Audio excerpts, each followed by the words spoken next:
Kannada cinema ರಂಗಕ್ಕೆ ಏನಾಗಿದೆ? ಯಾವ ಸಿನಿಮಾಗಳು ಸಕ್ಸಸ್ ಆಗುತ್ತಿಲ್ಲ? ಪ್ರೇಕ್ಷಕರು ಚಿತ್ರಮಂದಿರದ ಕಡೆ ಬರ್ತಿಲ್ಲ. 2025ರ ಅರ್ಧ ವರ್ಷವೇ ಕಳೆದೋಯ್ತು. ಆದ್ರೆ ಕನ್ನಡದ ಒಂದೇ ಒಂದು ಸಿನಿಮಾಗಳು ಹಿಟ್ ಆಗಿಲ್ಲ. ಕೋಟಿ ಕೋಟಿ ಕಲೆಕ್ಷನ್ ಮಾಡೋ ಕತೆ ಇರ್ಲಿ, ಹಾಕಿರೋ ದುಡ್ಡು ಕೂಡ ವಾಪಸ್ ಬರ್ತಿಲ್ಲ. ಅಂತ ಪರಿಸ್ಥಿತಿಗೆ ತಲುಪಿದೆ ಕನ್ನಡ ಚಿತ್ರರಂಗ. 2025 ಸ್ಯಾಂಡಲ್ವುಡ್ ಪಾಲಿಗೆ ತೀರಾ ಕರಾಳ ವರ್ಷವಾಗಿದೆ. ಈ ವಾರ ಸರಿ ಹೋಗಬಹುದು, ಮುಂದಿನ ವಾರ ಸರಿ ಹೋಗಬಹುದು, ಮುಂದಿನ ತಿಂಗಳು ಸರಿ ಹೋಗುತ್ತೆ, ಮುಂದಿನ ತಿಂಗಳು ಸರಿಯಾಗತ್ತೆ ಎಂದು ಕಾದಿದ್ದೇ ಬಂತು. ಏನೂ ಸರಿಯಾಗಿಲ್ಲ. ಅಷ್ಟಕ್ಕೂ ಈ ಅರ್ಧ ವರ್ಷದಲ್ಲಿ ರಿಲೀಸ್ ಆದ ಸಿನಿಮಾಗಳೆಷ್ಟು? ಕನ್ನಡ ಸಿನಿಮಾಗಳು ಯಾಕೆ ಸಕ್ಸಸ್ ಕಾಣುತ್ತಿಲ್ಲ? ಸಿನಿಮಾ ನೋಡಲು ಜನ ಯಾಕೆ ಬರ್ತಿಲ್ಲ? ನಿಜಕ್ಕೂ ಏನಾಗ್ತಿದೆ ಇಲ್ಲಿ ಸಮಸ್ಯೆ? ಇಲ್ಲಿದೆ ಸಂಪೂರ್ಣ ವಿವರ. ಆದ್ರೆ ಇದನ್ನ ನೋಡುವ ಮೊದಲು ನಮ್ಮ ಚಾನೆಲ್ನ ಸಬ್ಸ್ಕ್ರೈಬ್ ಆಗೋದನ್ನ ಮಾತ್ರ ದಯವಿಟ್ಟು ಮರಿಬೇಡಿ. 2025ರ ಅರ್ಧ ವರ್ಷ ಸದ್ದಿಲ್ಲದೆ ಕಳೆದೋಗಿದೆ. ಆದರೆ ಯಾವ ಸಿನಿಮಾಗಳು ಸದ್ದು ಮಾಡಿಲ್ಲ. ಈಗಾಗಲೇ 130ಕ್ಕೂ ಅಧಿಕ ಸಿನಿಮಾಗಳು ರಿಲೀಸ್ ಆಗಿವೆ. ಆದರೆ ಕೋಟಿ ಗಡಿ ದಾಟಿದ ಸಿನಿಮಾಗಳು ಯಾವುದೂ ಇಲ್ಲ. ಕೋಟಿ ಕೋಟಿ ಗಳಿಕೆ ಮಾಡೋದಿರ್ಲಿ, 50 ಲಕ್ಷದ ಗಡಿಯನ್ನು ದಾಟದೆ ಇರುವುದು ದುರಂತ. ಬಹುಶಃ ಸ್ಯಾಂಡಲ್ವುಡ್ ಈ ಪರಿ ಹೊಡೆತವನ್ನ ಹಿಂದೆಂದೂ ಕಂಡಿರ್ಲಿಕ್ಕಿಲ್ಲ. ಇಷ್ಟಾದರೂ ಕೆಲವು ಸಿನಿಮಾದವರು ಸಕ್ಸಸ್ ಮೀಟ್ ಮಾಡೋದನ್ನ ಮಾತ್ರ ನಿಲ್ಸಿಲ್ಲ. ಸಿನಿಮಾ ನೋಡಲು ಪ್ರೇಕ್ಷಕರು ಬಂದಿಲ್ಲ. ಹಾಕಿದ ದುಡ್ಡಲ್ಲಿ ಅರ್ಧ ಬರೋದಿರ್ಲಿ, ಕಲೆಕ್ಷನ್ನೇ ಆಗಿರಲ್ಲ. ಆದರೂ ನಮ್ಮ ಸಿನಿಮಾ ಸಕ್ಸಸ್ ಅಂತ ಬೀಗ್ತಾ ಸಂಭ್ರಮ ಪಡ್ತಾರೆ. ಈ ಬಗ್ಗೆ ಹಿರಿಯ ನಟ ರವಿಚಂದ್ರನ್ ಕೂಡ ಬೇಸರ ವ್ಯಕ್ತಪಡಿಸಿದ್ದಾರೆ. ಪ್ರತಿ ವಾರ ಸಕ್ಸಸ್ ಮೀಟ್ ಮಾಡ್ತಾನೆ ಇದ್ದಾರೆ. ಬಹುಶಃ ಮೇಲಿರೋನಿಗೆ ಸಕ್ಸಸ್ ಯಾವುದು ಅಂತ ಕನ್ಫ್ಯೂಸ್ ಆಗಿದೆ. ಸಕ್ಸಸ್ ಮೀಟ್ ಮಾಡ್ತಿರೋದೇ ಇವರ ಸಕ್ಸಸ್ ಇರಬೇಕು, ಇನ್ನು ಇವರಿಗೆ ಜಾಸ್ತಿ ಕೊಡೋದು ಬೇಡ ಅಂತ ಅಲ್ಲಿಗೆ ನಿಲ್ಸ್ಬಿಟ್ಟಿದ್ದಾನೆ. ಅದೇ ಸಮಸ್ಯೆ ಆಗಿರೋದು ಈಗ ಎಂದು ನಟ ರವಿಚಂದ್ರನ್ ಸಿನಿಮಾ ಕಾರ್ಯಕ್ರಮವೊಂದರಲ್ಲಿ ಹೇಳಿಕೊಂಡಿದ್ದಾರೆ. ಬೇರೆಲ್ಲ ಸಿನಿಮಾ ರಂಗಗಳು ಅಷ್ಟು ಕೋಟಿ ಆಯ್ತು, ಇಷ್ಟು ಕೋಟಿ ಆಯ್ತಂತೆಲ್ಲ ಲೆಕ್ಕಾಚಾರ ಮಾಡ್ತಿವೆ. ಆದರೆ ಕನ್ನಡ ಸಿನಿಮಾ ರಂಗ ಮಾತ್ರ ಸೋಲುಗಳನ್ನ ಎಣಿಸುತ್ತಿದೆ. ಈ ವರ್ಷ ರಿಲೀಸ್ ಆಗಿರೋ ಅಷ್ಟು ಕನ್ನಡ ಸಿನಿಮಾಗಳ ಗಳಿಕೆಯನ್ನ ಒಟ್ಟುಗೂಡಿಸಿದರೂ 50 ಕೋಟಿ ರೂಪಾಯಿ ದಾಟೋದಿಲ್ಲ. ಆದರೆ ಬಾಲಿವುಡ್ 2,000 ಕೋಟಿಗೂ ಅಧಿಕ ರೂಪಾಯಿ ಕಲೆಕ್ಷನ್ ಮಾಡಿದೆ. ಟಾಲಿವುಡ್ ಕೂಡ 850 ಕೋಟಿಗೂ ಅಧಿಕ ರೂಪಾಯಿ ಕಲೆಕ್ಷನ್ ಮಾಡಿದ್ರೆ, ತಮಿಳು ಚಿತ್ರರಂಗ ಕೂಡ 800 ಕೋಟಿಗೂ ಅಧಿಕ ರೂಪಾಯಿ ಗಳಿಕೆ ಮಾಡಿದೆ. ಇನ್ನು ಮಲಯಾಳಂ ಸಿನಿಮಾ ರಂಗ ಕೂಡ ಹಿಂದೆ ಬಿದ್ದಿಲ್ಲ. ಮಲಯಾಳಂ ಚಿತ್ರರಂಗ ಕೂಡ 500 ಕೋಟಿಗೂ ಅಧಿಕ ರೂಪಾಯಿ ಬಿಸ್ನೆಸ್ ಮಾಡಿದೆ. ಆದ್ರೆ ಕಲೆಕ್ಷನ್ ವಿಚಾರದಲ್ಲಿ ಕನ್ನಡ ಚಿತ್ರರಂಗ ಮಾತ್ರ ಪರಭಾಷೆಗಳ ಚಿತ್ರರಂಗದ ಹತ್ತಿರಕ್ಕೂ ಹೋಗಲು ಸಾಧ್ಯವಾಗ್ತಿಲ್ಲ.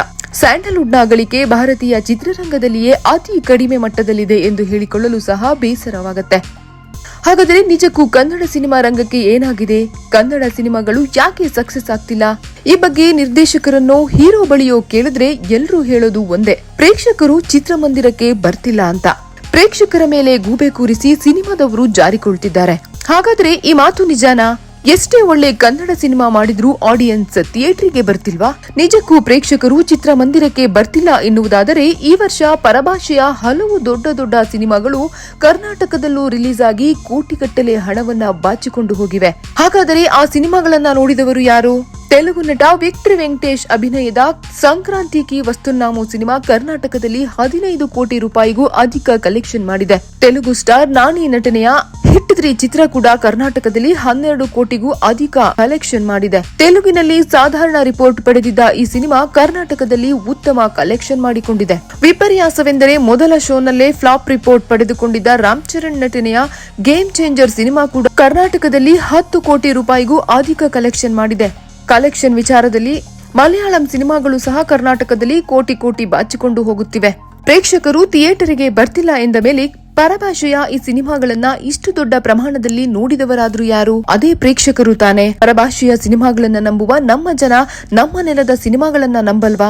ಈ ಬಗ್ಗೆ ಕನ್ನಡ ಸಿನಿಮಾದ ನಿರ್ದೇಶಕರು, ನಿರ್ಮಾಪಕರು ಹಾಗೂ ಕಲಾವಿದರು ಕೂಡ ಯೋಚಿಸಬೇಕಾಗಿದೆ. ಸಿನಿಮಾಗಳು ಚೆನ್ನಾಗಿದ್ದರೆ ಖಂಡಿತವಾಗಿಯೂ ಪ್ರೇಕ್ಷಕರು ಚಿತ್ರಮಂದಿರಕ್ಕೆ ಬಂದೇ ಬರ್ತಾರೆ. ಕನ್ನಡ ಸಿನಿಮಾಗಳ ಗುಣಮಟ್ಟ ತೀರಾ ಸುಧಾರಿಸಬೇಕಾಗಿದೆ.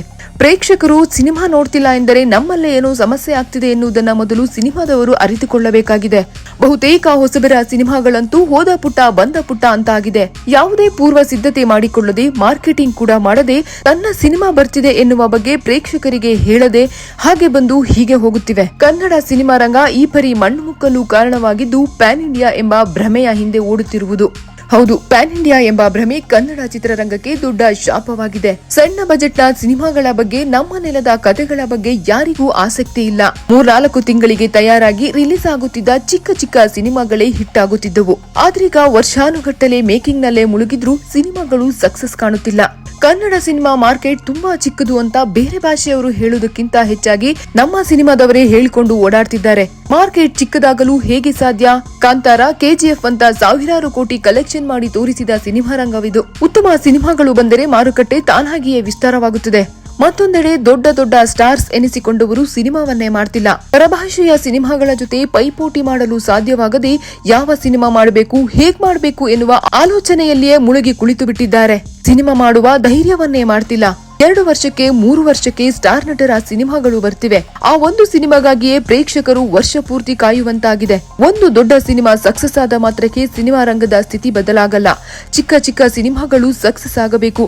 ಆಗ ಮಾತ್ರ ಚಿತ್ರರಂಗ ಉಸಿರಾಡಲು ಸಾಧ್ಯ, ಬೆಳೆಯಲು ಸಾಧ್ಯ. ಕೆಜಿಎಫ್, ಕಾಂತಾರ ಸಿನಿಮಾಗಳ ಬಳಿಕ ಹೇಳಿಕೊಳ್ಳುವಂತಹ ಸಿನಿಮಾಗಳು, ಇಡೀ ಭಾರತ ತಿರುಗಿ ನೋಡುವಂತಹ ಸಿನಿಮಾಗಳು ಕನ್ನಡದಲ್ಲಿ ಬಂದಿಲ್ಲ. ನಮ್ಮ ನೆಲದ ಕತೆ ಹೊಂದಿದ್ದ ಕಾಂತಾರ ಸಿನಿಮಾ ಕೇವಲ ಕನ್ನಡದಲ್ಲಿ ಮಾತ್ರ ತಯಾರಾದ ಸಿನಿಮಾವಾಗಿತ್ತು. ಆದರೆ ರಿಲೀಸ್ ಆದ ಬಳಿಕ ಪ್ಯಾನ್ ಇಂಡಿಯಾ ಸಿನಿಮಾವಾಗಿ ಸಕ್ಸಸ್ ಆಯಿತು.